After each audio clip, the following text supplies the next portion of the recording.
Welcome to another episode of Healthy, Wealthy, and Wise Retirement Podcast, where certified financial planner Lauren Sherman shares thoughts on having a healthy mind, body, and spirit, an abundance of wealth inside portfolios and out, and lessons learned from clients and mentors over the years. Thank you so much for joining me today on another episode of the Healthy, Wealthy, and Wise Retirement Podcast. If you visit our website, the first words that jump off the page read, "Helping people live a purposeful retirement." Now, a lot of financial firms have a catchy tagline, but what gives it power is when there's action behind it. So whether you think of this as your purpose or a list of goals to accomplish, today we're going to talk through how to best set yourself up for success. We've purposely waited toward the end of January to kick off this discussion, as we didn't want you to think of this as just another New Year's resolution. In fact, many resolutions people optimistically start at the year with don't make it to February. I think some of this has to do with the types of resolutions we often set, as well as our planning and accountability throughout the year. Regardless, we're going to do our best to change that and develop some long-lasting changes for the better. When it comes to setting goals, some people like a simple process. I've had many clients come in for a goals meeting, and we start by drawing a circle on the left side of the page, representing where they are now. Next, we draw another circle off to the right side of the page, representing where they want to be in the future. Then, we discuss what needs to happen in order to connect the dots. At this point, they're off and running. More details would just bog them down and get in the way. Others do better with a much more intentional plan, one with clearly defined steps, accountability measures, and check-ins along the way.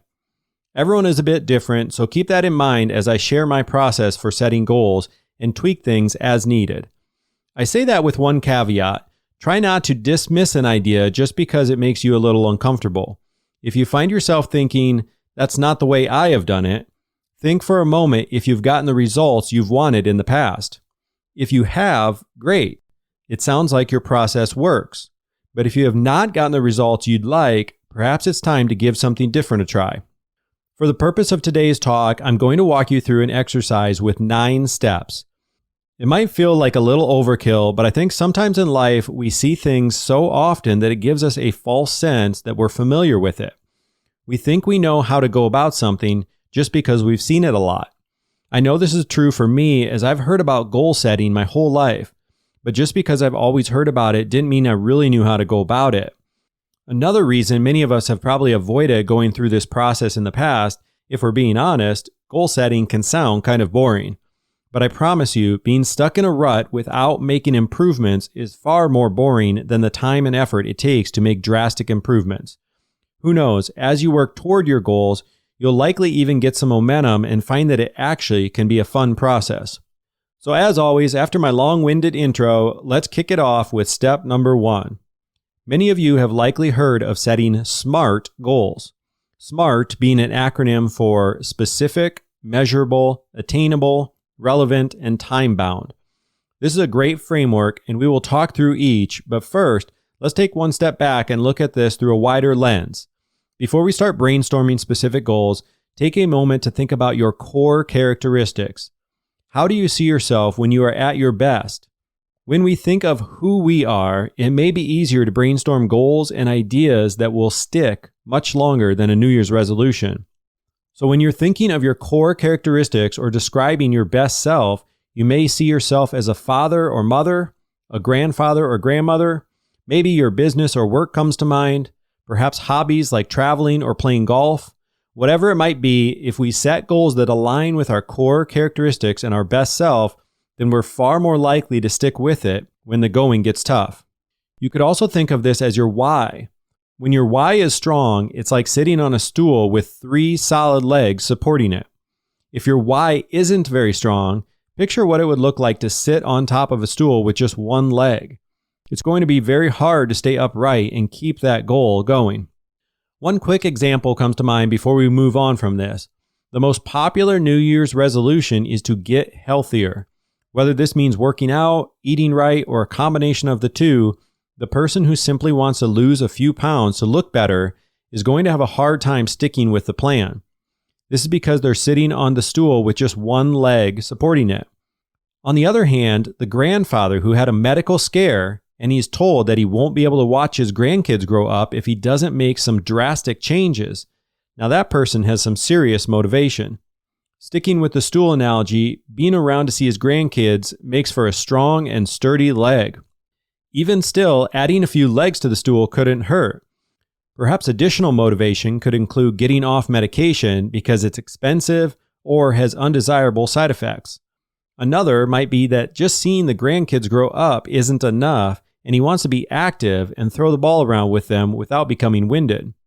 You can see how with all of this motivation, the grandfather has a pretty sturdy stool and is likely to take action and stick with his plan, especially when compared with the person who wants to lose a few pounds to look better, but doesn't have any strong drivers behind the action. Keep this image of a stool supported by multiple legs in your mind as you think through your own goals.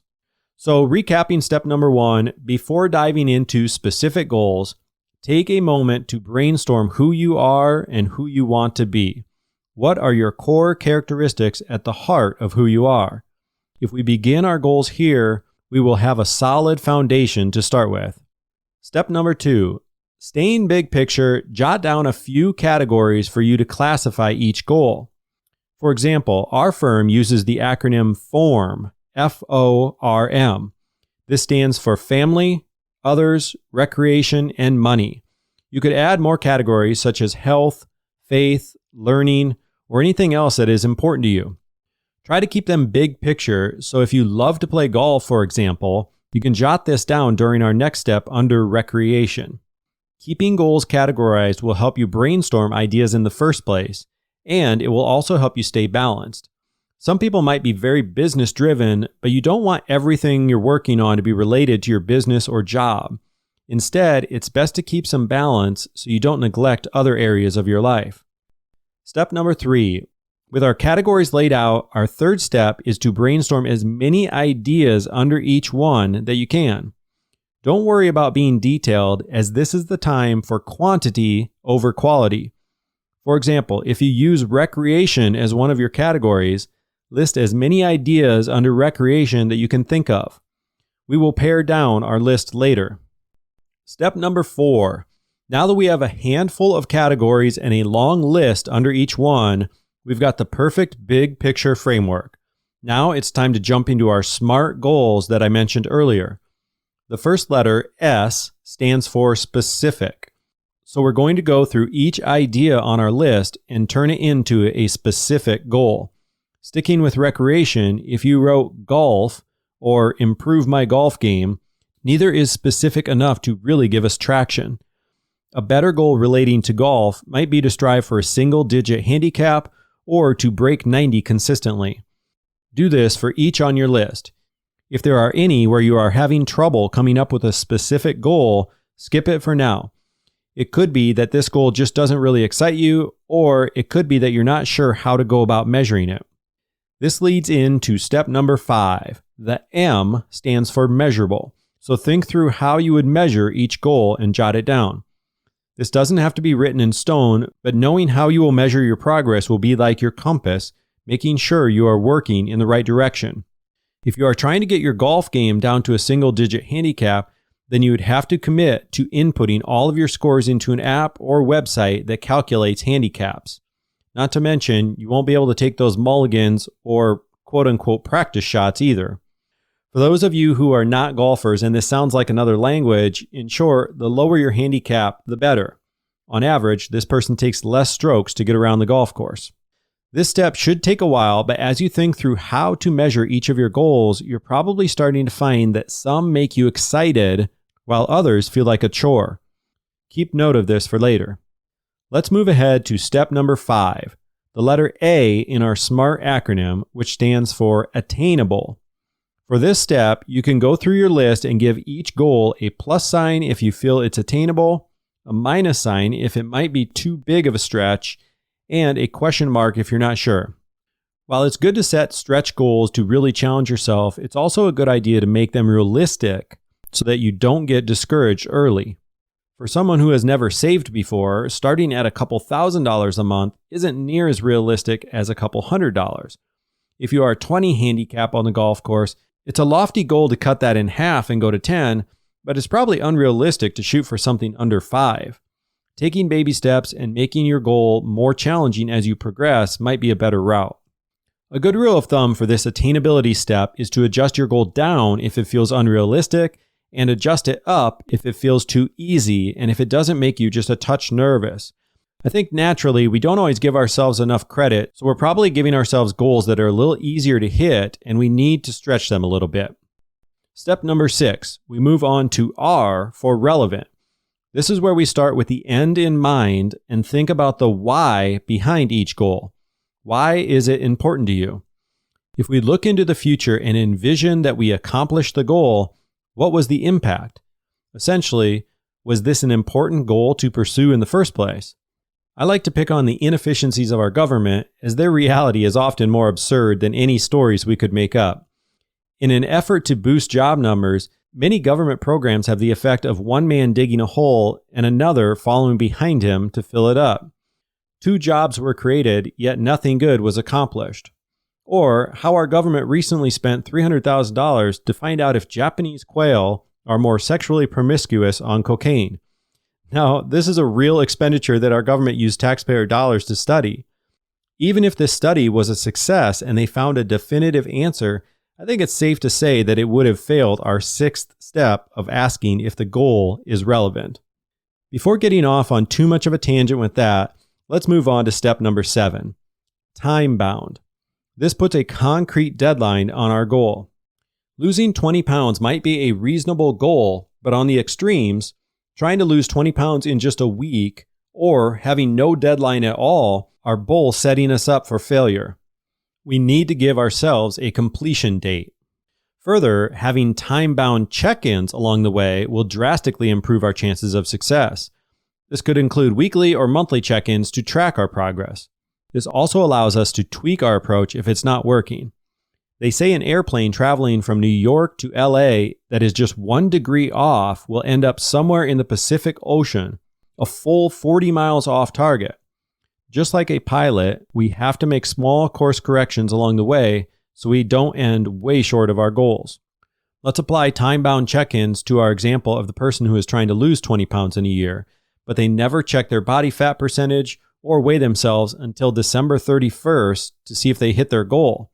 It's obvious when we say it like that, but a lot of people fall short of their goals because they missed the simple step of having scheduled check-ins along the way. So when we think time-bound, think of it as 2 steps. One being the deadline we're giving ourselves, and the second being the timeliness of check-ins along the way. We're about to wrap up with just 2 more steps, so stick with me. We're almost there. Step number 8, how. We know what the specific goal is, how we're going to measure success, and how long we are giving ourselves to complete each goal. Or maybe we just focus on one goal, which is okay too. So we know all that, but now it's time to write out the steps that we will need to do in order to get there. The more specific we can get, the better. For fitness goals, this might mean writing out or printing a workout routine that we're going to stick to. For business goals, this might mean planning out our calendar with all of the action steps we need to take. Spend some time brainstorming who could help you too, as we don't have to do everything on our own. This could be anyone from the golf pro at your local clubhouse, a personal trainer at the gym, or maybe someone at the top of your industry who could mentor you. Don't limit yourself by thinking this has to be a personal connection either. Some of my best mentors over the years have been the authors of books, podcasts, and newsletters. Some of these people I've later gone on to meet and create a personal relationship with, but that wasn't needed as a prerequisite in order to learn from their experience. Let's close up with our last step. We started big picture by listing out a few categories that highlight what's most important in our lives. Next, we brainstormed as many ideas as we could think of under each category. Then we got specific about each, converting our ideas into goals. From there, we made sure they were measurable, achievable, and relevant. And finally, we set a time-bound deadline for each with scheduled check-ins along the way. And last, we are going to look over our list, and as we read each goal, we're going to focus on how it makes us feel. Which goals stir up some excitement and make you want to get to work right away?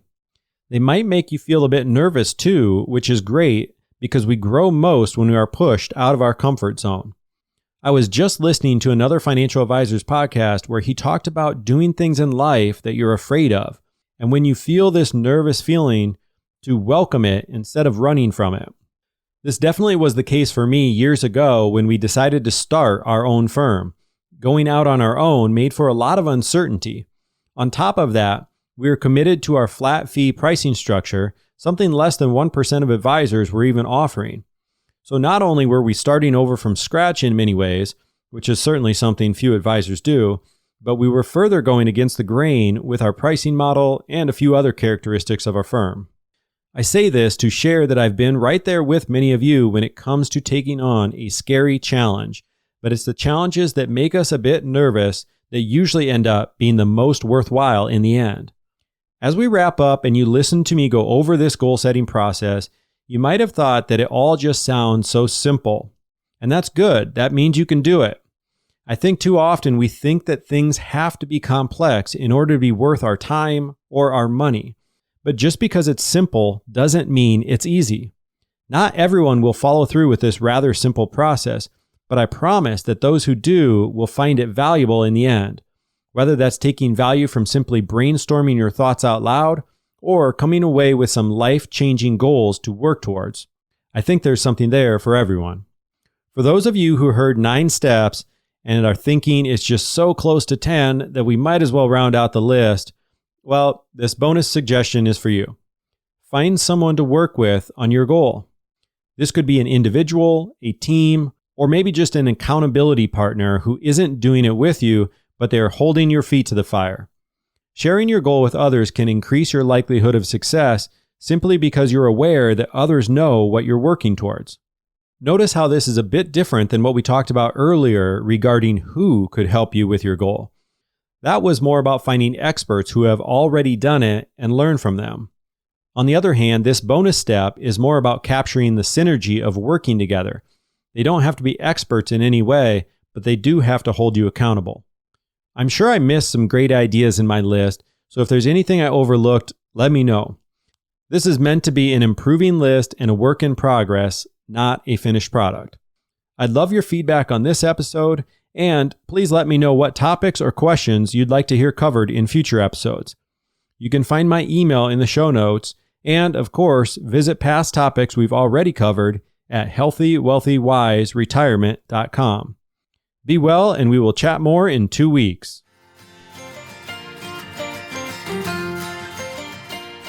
Thank you so much for listening and supporting this podcast. If you've enjoyed listening, we would love if you took a quick moment to leave an honest review. Of course, we're shooting for 5 stars, but if you have suggestions to improve the show, we would love to hear from you too. Just click on the podcast name, Healthy, Wealthy, and Wise Retirement Podcast, and scroll down to ratings and review. Thanks again for your support, as this helps us reach a wider audience and help even more retirees just like you. This podcast is for entertainment and informational purposes only and is not intended as a specific tax, legal, or investment advice. Lauren Sherman is a certified financial planner and co-owner of Integrity Wealth Management, an investment advisor serving retirees in search of their own healthy, wealthy, and wise retirement lifestyle.